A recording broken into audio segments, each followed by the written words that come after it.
$3 billion that belongs to Georgians is just sitting unclaimed with the state. A proposed state law would get more of that money back to its owners. And Channel 2 consumer investigator Justin Gray joins us live tonight in DeKalb County. Justin, you've been looking into issues with how the state handles unclaimed property for the past 2 years.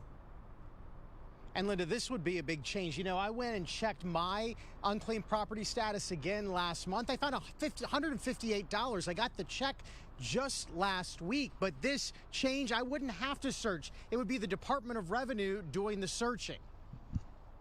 Have you ever checked to see if you have unclaimed property with the state? I don't think so. You want to check real quick? I got it open. Sure. No money for Jacqueline Shepard. Okay, so he's got this under $50. But we did find unclaimed property for her husband searching the state database. Yay, that's exciting. That's free money. Love that. Until a 2024 Channel 2 Action News investigation led to changes.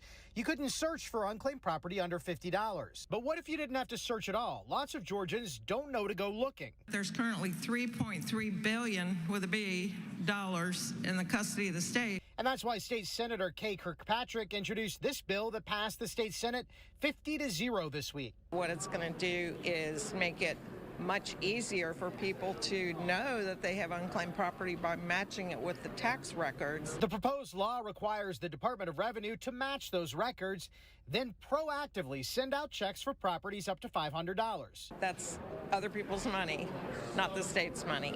But the bill would also allow the state to keep some of that money. All property unclaimed after 25 years would become the state's.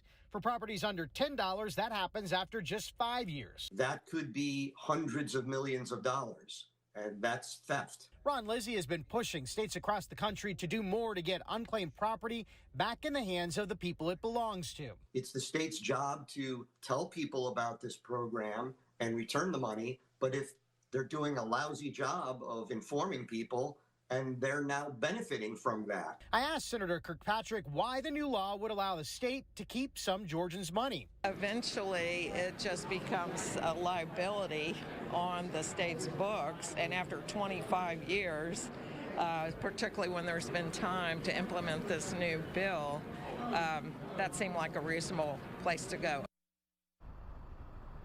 Now that this has passed the Senate, it goes on to the House. It does have the support of both the governor and the Department of Revenue. This wouldn't happen automatically, though. It's going to take some time if this bill passes to get those different computer systems set up to work together. We'll continue to track it. We're live in DeKalb County. Justin Gray, Channel 2 Action News. I bet if we owed the money, they would find us automatically. I can't wait to check the site to see if I have any money coming. Justin, thank you.